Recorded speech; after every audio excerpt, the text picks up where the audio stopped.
And welcome everybody to another amazing day right here on the Andrew Cooperrider Show. On today's show, we'll be going over how the Cabinet for Health and Family Services here in Kentucky, in an email to Representative Josh Callaway, admits that the taxpayers have been fronting the bill for gender transition services for between 10 to 15,000 Kentuckians. Congressman Andy Barr and businessman Nate Morris are trading shots publicly now, kind of subtweeting, I guess, as the kids would say each other, as the race to replace Mitch McConnell in the Senate in 2026 heats up. The Club for Growth PAC goes after Andy Barr over his voting record, making a case that Barr should not be supported for the Senate. I'll give you my thoughts on Andy Barr as actually one of his constituents and somebody who's probably heard him speak at least 10 to 15 times. I'll tell you just exactly what I think about him. So we'll have all that and more today on the Andrew Cooperrider Show. Conservative, constitutional. It's the Andrew Cooperrider Show, keeping you informed on what's going on right here in Kentucky.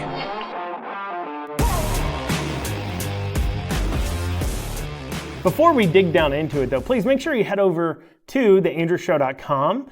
And you can see all the different places you can listen to the Andrew Cooperrider Show. If you're listening to this on social media or on YouTube, Facebook, somewhere like that, give it a like, give it a share, give it a retweet, and make sure you are clicking that follow button and following along to my profiles there. And if you're listening to this on the radio, on TV, you can head over to theandrewshow.com and see where to find all that fantastic stuff that I just covered. As always, if you want to reach out to the show, feel free to email info@theandrewshow.com. Once again, that's info@theandrewshow.com. But without further ado, let's dig down into it. So nationally, we're seeing Democrats that are they're really out of touch with the American people. And I don't mean that as just, when during the presidential elections, they were making an argument that, no, actually the economy's great, when everybody was thinking differently. No.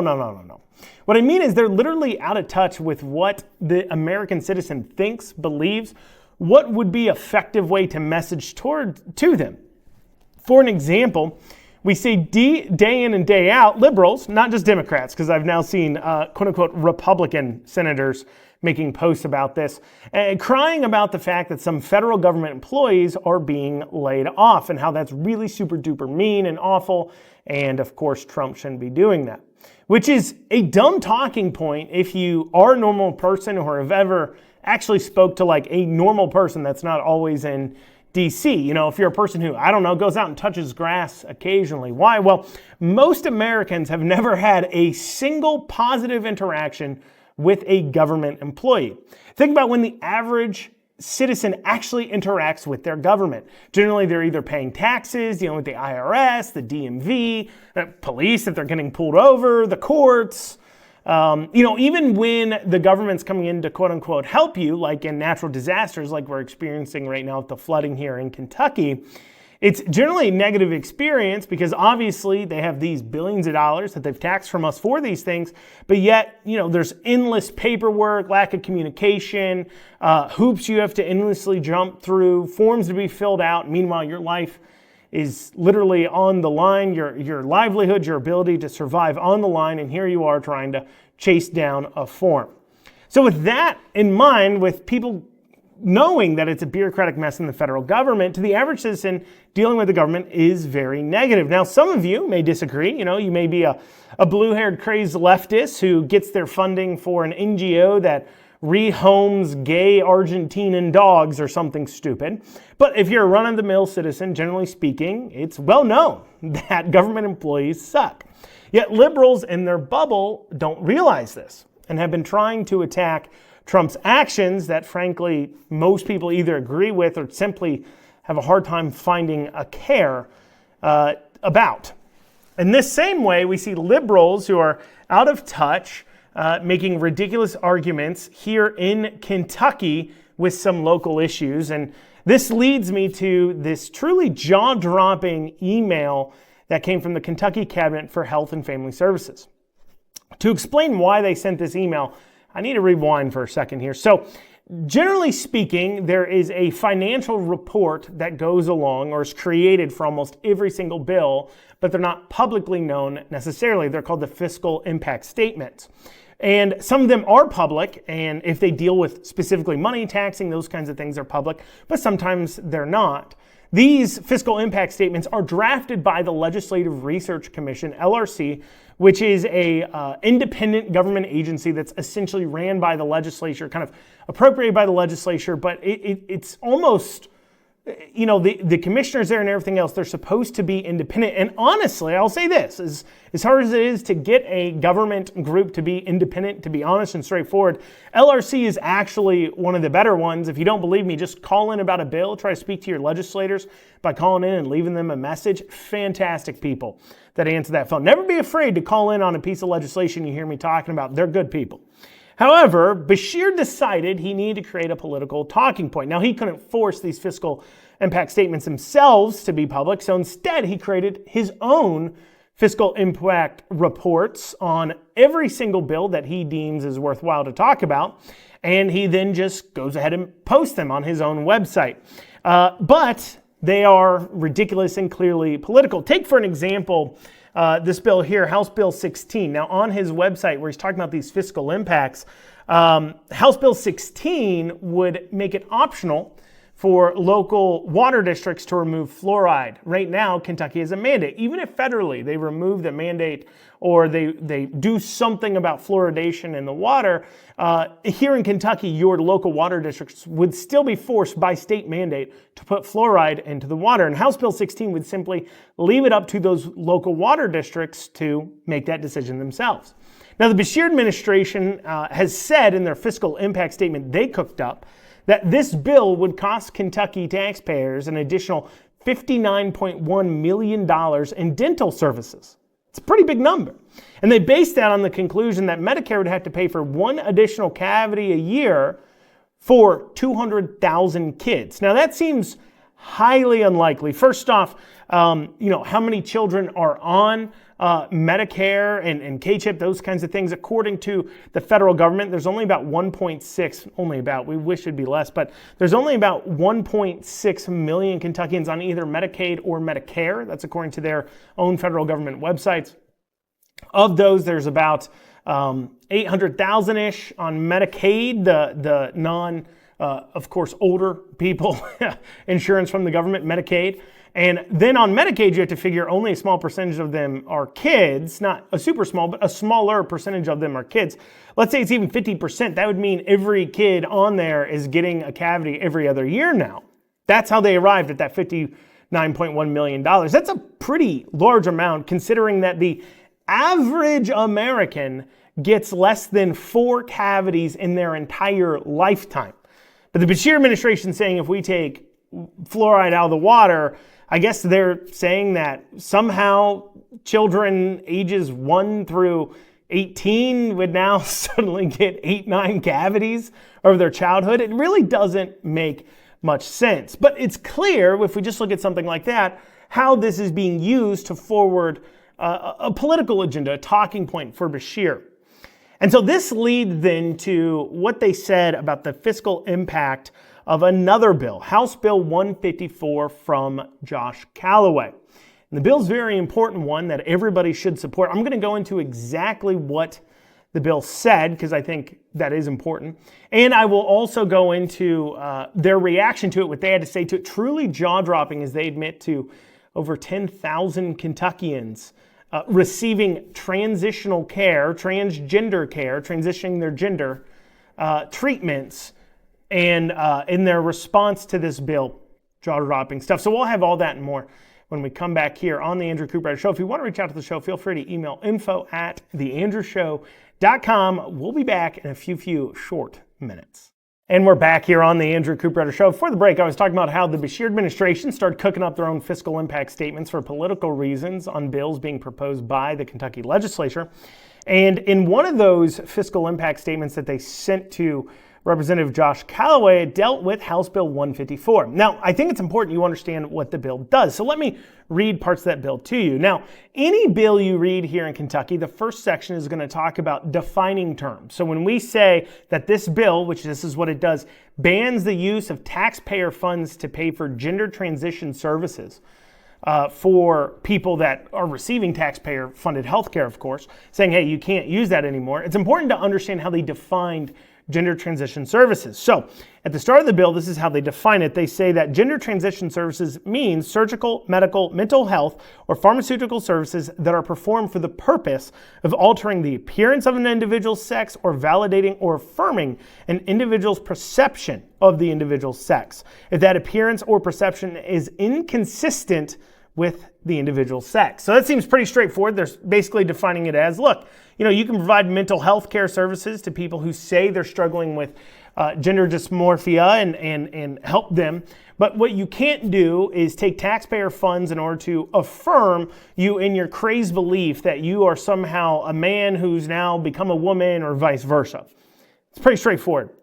Now, in order to handle how they are going to say taxpayer funds can't go towards that, we read a little bit farther down in the bill, and it states here, a healthcare provider shall not seek or accept payment or reimbursement for the rendering of gender transition services to any individual from any of the following: a state or local government, including a person contracted with the state or local government to provide or administer a health plan, and health plan offered or sponsored by a state or local government, or a federal agency providing or administrating Medicare benefits to or on behalf of a Medicare beneficiary, including a person contracted with a federal agency to provide or administer Medicare benefits in the state, and health plan that provides Medicare benefits that are publicly funded or subsidized.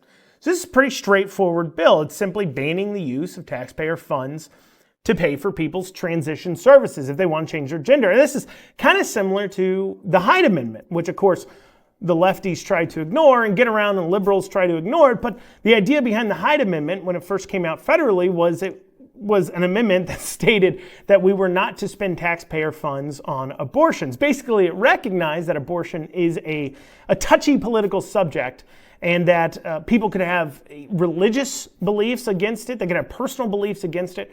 And so we are taking these taxpayer dollars from people by force. And so taking those dollars and then turning around and spending it for something they have a personal problem with, religious belief with, or something else is immoral. I mean, some would say literally stealing money out of people's paychecks is immoral, but we'll put that to the side. They said that this is only going to create more issues, consternation, and actually stir up conflict. And so we're not going to pass any laws that allow taxpayers to use funds for abortions. Now, like we said, the left has generally ignored that. But regardless, this is kind of doing the same thing, but with this whole transing thing. So what did the Beshear administration say the fiscal impact of this would be? Now, remember, these are partisan. Beshear is saying these things because they're coming up with what they believe is good attack lines to use in order to publicly fight against this bill. They're basically creating their own reference documents for them to then turn around and cite, Beshear to turn around and cite when he says why a bill is bad in his veto statement or when he's talking with the press. Now, when we see what they had to say, it leads you to the conclusion that the person who wrote this clearly didn't understand how what they were saying was going to lead to actually more support for the bill. So this is what the Beshear administration sent to Josh Calloway, talking about the fiscal impact of his House Bill 154. They said House Bill 154 is estimated to cost between $11.9 to $21.7 million based on increased expenditures for behavioral mental health services for a population of between 10 to 15,000 people. 6 to 9 million for the 10 to 15,000 individuals accessing an additional 6 hours of behavioral health counseling and therapy per year. 1 million in legal fees to defend anticipated lawsuits related to care for children and adults seeking necessary medical care.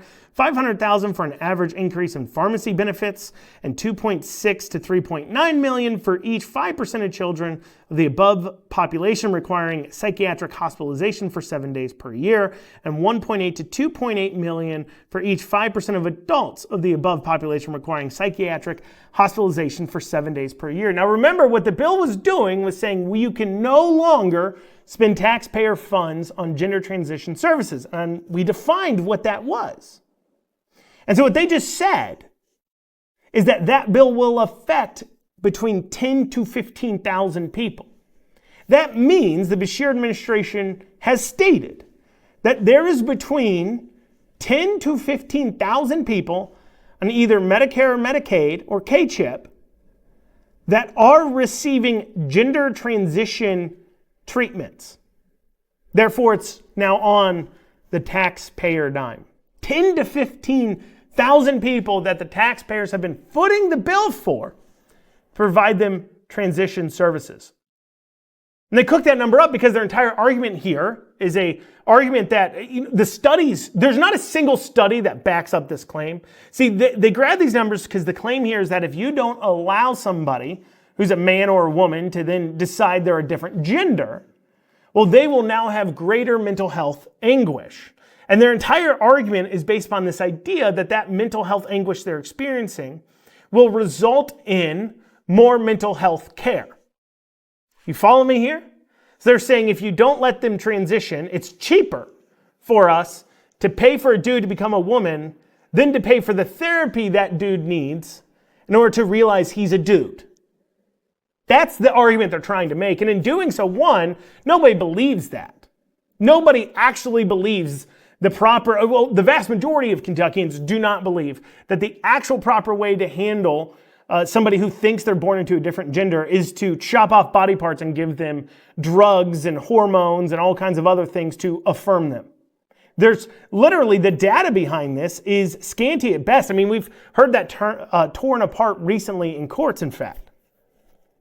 But in doing that, making that claim, they come out and admit that it's between 10 to 15,000 people. Now that seems kind of high, actually. Because the NIH puts, the highest transgender rate at around about 460 per 100,000. That's according to the National Institute of Health.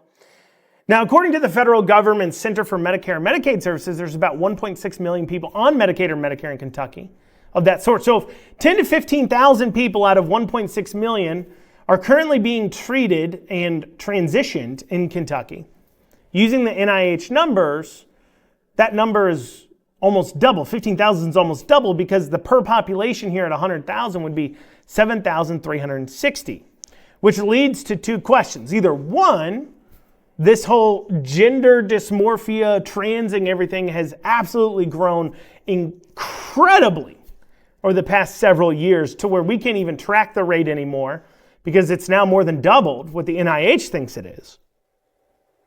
Or somebody in the Beshear administration thought the best argument here is to try to pump up the dollar figure that this bill, House Bill 154, will affect Kentucky taxpayers. Because that's going to be the argument. He's going to try to make a conservative argument that this is the best way to spend dollars is to, chop body parts off people. Because if we don't, we're just going to have to spend a lot more, aren't we? It's cost savings, of course. And so to make that argument as best you can, if that's the argument you're trying to make, this is actually cheaper for us to do. You want to pump up that number. And so in seeing that as the goal, I think they went out and tried to find the largest number they could. But instead, what they ended up doing by finding this largest number is actually making an argument to the contrary. Because if I go out and I ask the average Kentucky citizen, hey, do you want 10 to 15,000 people receiving taxpayer funds in order to go ahead and transition their gender? They'd say, no, of course not. The vast majority of them would. It's just, once again, liberals not going out and touching grass.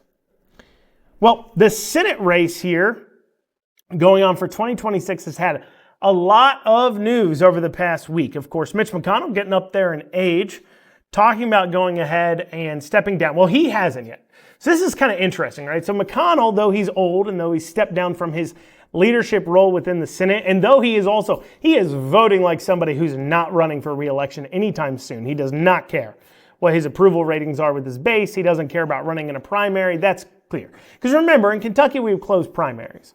And so you, as a senator in Kentucky, have to first convince the majority of, plurality, I guess it would be, of Republicans voting in the primary in 2026, only Republicans, to go ahead and support you. And if you're doing things that literally most Republicans disagree with, you're clearly not trying to win that race. And we'll go into why he's doing what he's doing in a bit. But with that obvious opening coming up, it's opened up a lot of opportunity for some people with some political aspirations to kind of jockey for it. And there's two that have really made the headlines this week. One is, of course, Congressman Andy Barr from the 6th Congressional District. That's kind of central Kentucky area. Lexington and then surrounding areas. And then also we have Nate Morris. Now, Nate Morris, for those of you who are unaware who he is, I believe he also lives in Lexington, funny enough. He's a kind of a venture capital person. He founded the company Rubicon and took it public. According to sources online, he's worth several $100 million. He's ran in circles with people like J.D. Vance or Vivek, those kind of venture capital type people, has a relationship with them. And that can be important. That makes somebody immediately a contender. Because when you're looking at the Senate race, you're saying, look, who's going to be able to come up with the several $1 million it's going to take to run? So that's why Nate Morris is in this conversation. And now Andy Barr, of course, being a current congressman, of course, he has an opportunity to win. So we'll go into what those shots have been. What have the headlines been? Dig through all that news here. After this short break, you're listening to the Andrew Cooperrider Show. And you're back on the Andrew Cooperrider Show. For the break, I was kind of setting up for how this last week we've had a lot of news regarding the 2026 primary for McConnell's Senate seat. Obviously, McConnell hasn't announced he's not running again, but 100% he's not running again. I mean, the guy is just not voting like somebody who's running for re-election. And so with that, we now have seen some interesting headlines between two people jockeying for that seat. Representative Andy Barr of the 6th Congressional District here in Kentucky and Nate Morris, businessman, laid out who Nate Morris was in the last segment there.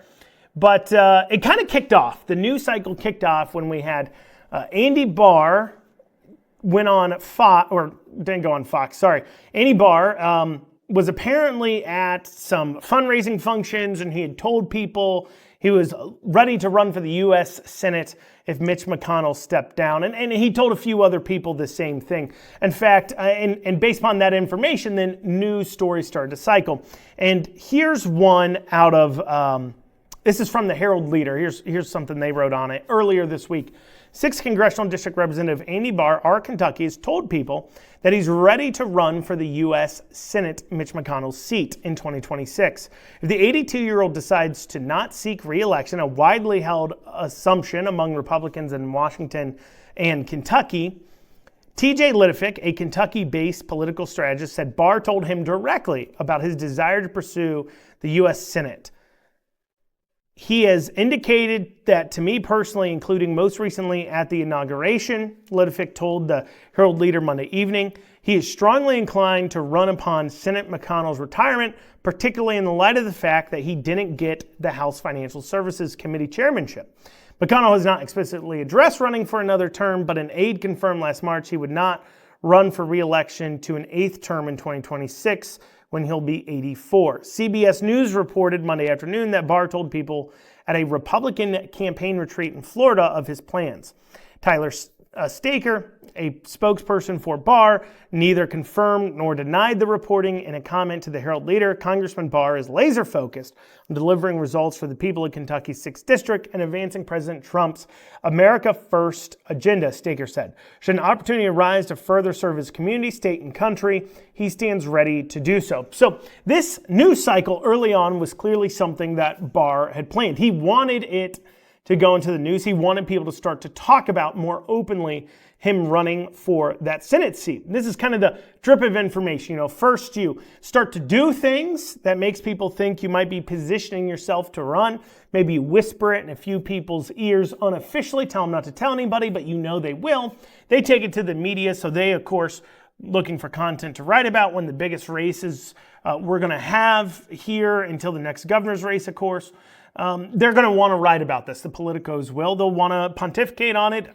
I'm offering commentary on it myself right now, and we're, a year and a half out from the primaries end date, and here we are talking about it. Big news this week on it. And so they do this to kind of get that news cycle going, drip, drip, drip. And then when they actually declare, they get a bump there, a lot of news talking about them. And then from there on out, when it gets closer, you start to get more news. But you're trying to grab those people who are considering and trying to make up their mind. And one thing you don't want as somebody aiming to run is for people to end up supporting somebody else, promising their support to somebody else, because then because they didn't know you were running, and then it creates an awkward situation of, are you going to support me? Are you not going to? And that's something people worry about. So they want this out there. They want it to be widely known. They're going to go ahead and run. So this was clearly, I believe, a planted story from Andy Barr.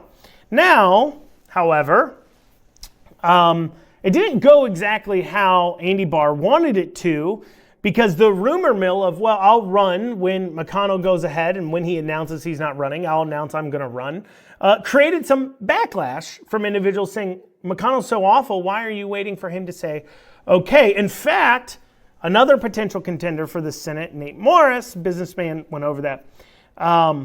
He put out this video on X. Let's go ahead and take a listen to that. Hey, Nate Morris here.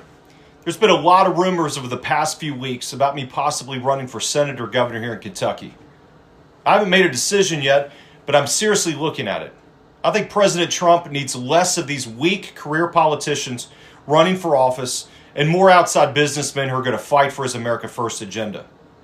Let me tell you one thing I'm not going to do. I'm not going to let Mitch McConnell dictate whether I run or not. This week, I've seen some comments from a couple potential candidates for Senate suggesting they will only run if Mitch McConnell decides to retire. And I think that's exactly what's wrong with our politics today, and why we have so many politicians in Washington who are so weak that they constantly fold to the left. If you're asking for permission for Mitch McConnell to run for the Senate here in Kentucky, then you shouldn't be running in the first place, because you're not running for the right reasons. Mitch McConnell, unfortunately, has sold Kentucky conservatives out for years now. He's turned his back on us, and he's turned his back on President Trump. He even voted against Pete Hegseth for defense secretary. The last thing Kentucky needs is another weak Republican who is nothing more than a puppet for Mitch McConnell. I'm inspired to possibly run by people like President Trump and my dear friend J.D. Vance, true outsiders. And if I decide to run for the Senate or governor, it won't be because Mitch McConnell gave me permission. It's going to be because I believe Kentucky is worth fighting for, and it's time for some America First leadership with a backbone in our Commonwealth. And the only way that's going to happen is we've got to elect people who are not going to bow down to the swamp and instead are ready to take out the trash in Washington, D.C. Check back with me over the next few months as I make this decision. Now, Donald Trump Jr. even quote tweeted that Nate Morris video saying, if you're running for office, especially in Kentucky, and you want my support, don't even bother reaching out to me unless you're willing to publicly oppose Mitch McConnell like this. Now, this could be an interesting dynamic. I mean, Mitch McConnell is absolutely a warmongering neocon who is more than happy to sacrifice American treasure and, more importantly, blood at the altar of getting your government to work. Whatever that means. I mean, we kind of know what it means. I'll talk about that here in a bit. But he is politically a smart person, obviously. In fact, if we rewind to the governor's election, McConnell's chosen person, who he decided in that primary he wanted to support, he didn't publicly come out and support at all. In fact, he actually made some comments that made it seem like he was supporting Kelly Craft for governor. Didn't really mention Cameron much at all, mainly stayed out of it. But then the minute Cameron won, which remember Cameron worked for Mitch McConnell's office, suddenly Cameron's campaign gets taken over by Terry Carmack, Mitch McConnell's chief of staff, and other McConnell inner circle type people start to go ahead and take over that Cameron campaign and run it for him. So it was pretty clear, especially after the primary, who he was actually going to support. But he's politically savvy enough to know that he's not very popular, which that does beg the question. Why is McConnell doing what he's doing?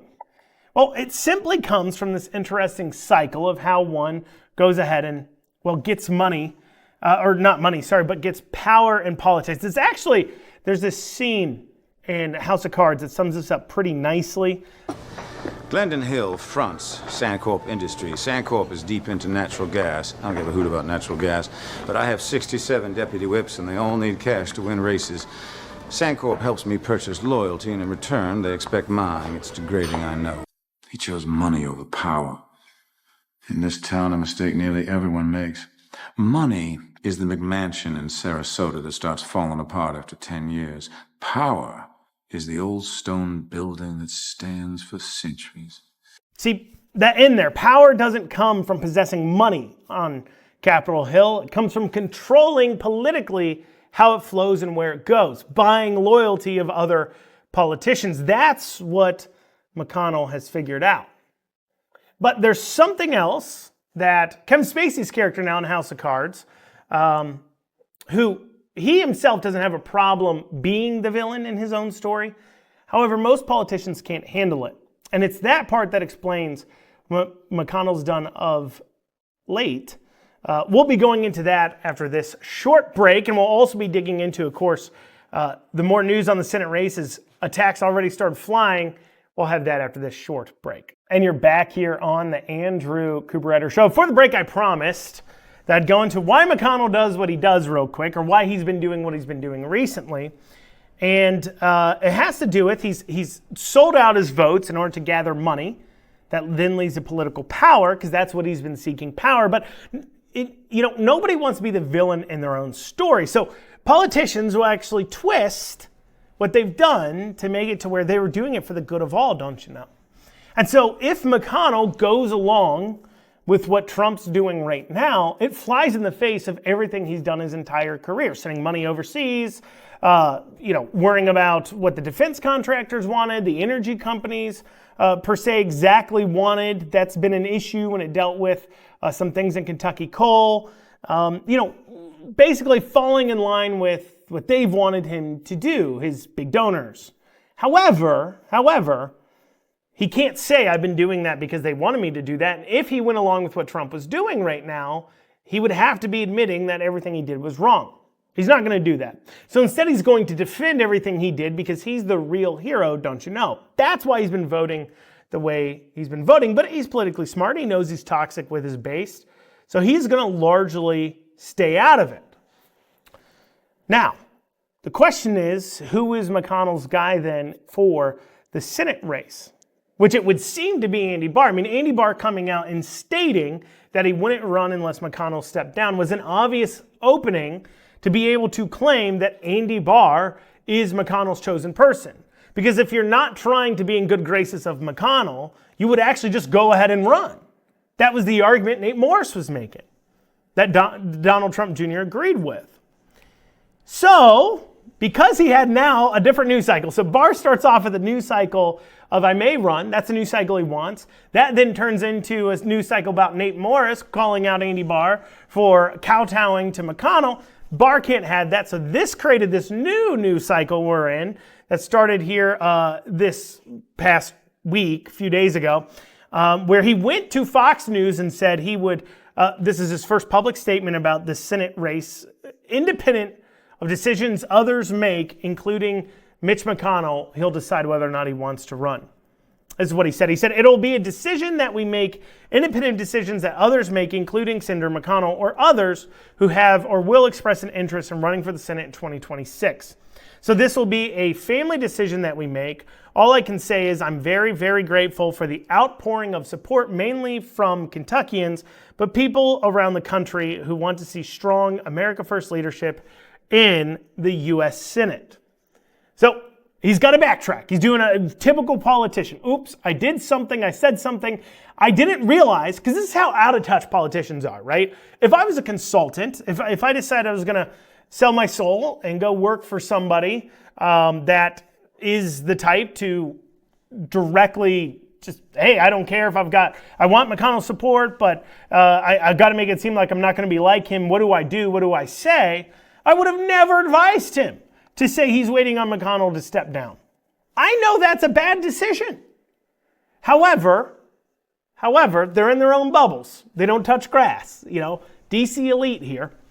And so he didn't do that. And so he created a negative news cycle. And now he's backtracking. He's trying to create a new news cycle that he is also going to be calling out McConnell. Now, I wish that was all I had to report about a Senate race that the election won't be for another year and a half. But ads have already started to run about this race. And we have this ad from Club for Growth. Let's go ahead and take a listen. Here they are attacking Andy Barr before he's even declared that he's running for Senate, attacking him in his attempt to run for Senate. Take a listen. Hail Barr IV isn't the first politician with a silver spoon in his mouth. What makes Barr different? Kentucky taxpayers feed him. Skip past the real world into plump government jobs. Got his first big one while lying on his application. Launched his first campaign with an even bigger lie. He'd stop the spending and cut the debt. Since then, Barr's voted 4 times to raise the debt ceiling. Over $8 trillion. Personally earmarked $1 million of it for DEI in Kentucky. No wonder he's #1 in campaign cash from woke Wall Street banks, using his position to push their agenda. Big money from woke banks. New $1 million house. Net worth up to 10 times bigger since he got there. Now he's coveting a Senate seat. But that seat belongs to us, and Andy Barr hasn't earned it.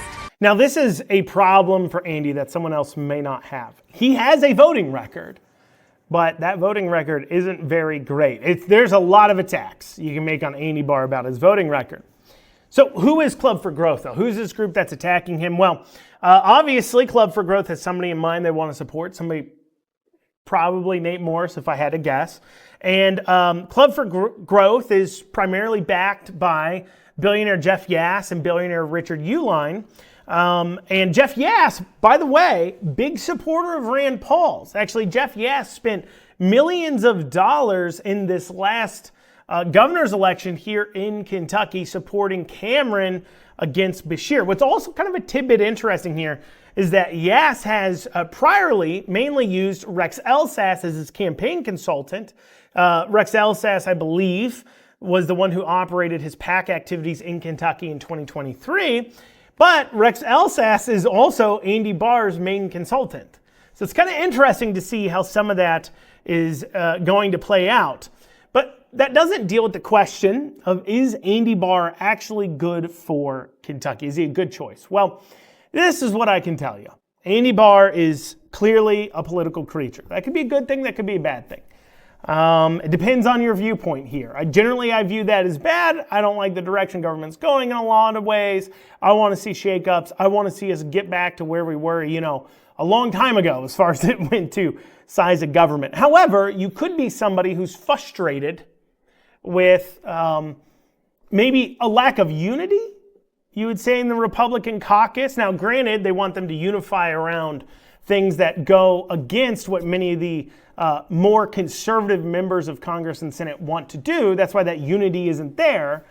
But if you're somebody who says, we need more unity, Andy Barr is definitely a guy who I think would get in line. I mean, you just need to look at his voting record. I mean, he votes for every single bad piece of legislation Republicans have passed, like almost every single one. But what I can tell you when I take away from his actual political philosophy deals with what I've heard him talk about. Now, I've heard him speak many, many a times. Now, early on in 2022-ish, 2023-ish, early on in the Ukraine war, he spoke a lot in his speeches about why we need to be shelling out billions of dollars for Ukraine. He spent more time talking about that than he spent talking about what he was doing exactly in Congress that was good for the American people. Talked a lot about why we needed to support the Ukrainian people, but not a whole lot about American people. The other issue I have with him during the 2022 kind of election cycle here, in 23-ish that I've heard him speak, was he spoke a lot about how many minorities and women, specifically minority women, were winning congressional seats as Republicans. Now, granted, I have no problem with minorities or women winning congressional seats. That's not an issue. But it shouldn't be the main thing you talk about with them. You know, if we're talking about all the great people we've gotten elected, it should be we've gotten some great conservatives elected. Let me tell you about their backgrounds. Let me tell you what they believe. Let me tell you why these people are such amazing conservatives. But instead, what I heard Andy Barr talking about was how they were both women and minorities, which is, as I call it, the language of the left.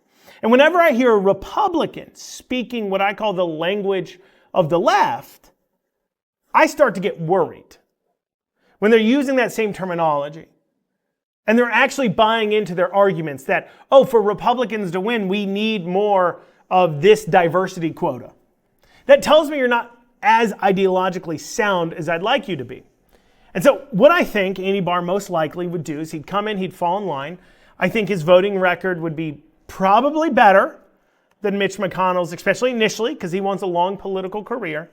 However, I think in the same way we've soured on McConnell over the last 12 years or so, you would end up souring on Andy Barr in much the same fashion. Because as he gets later in life, he'll be trying to pretend that what he did was good and for the betterment of America, not to just further himself. Which, is that what Kentucky needs right now? Is it not? Probably not.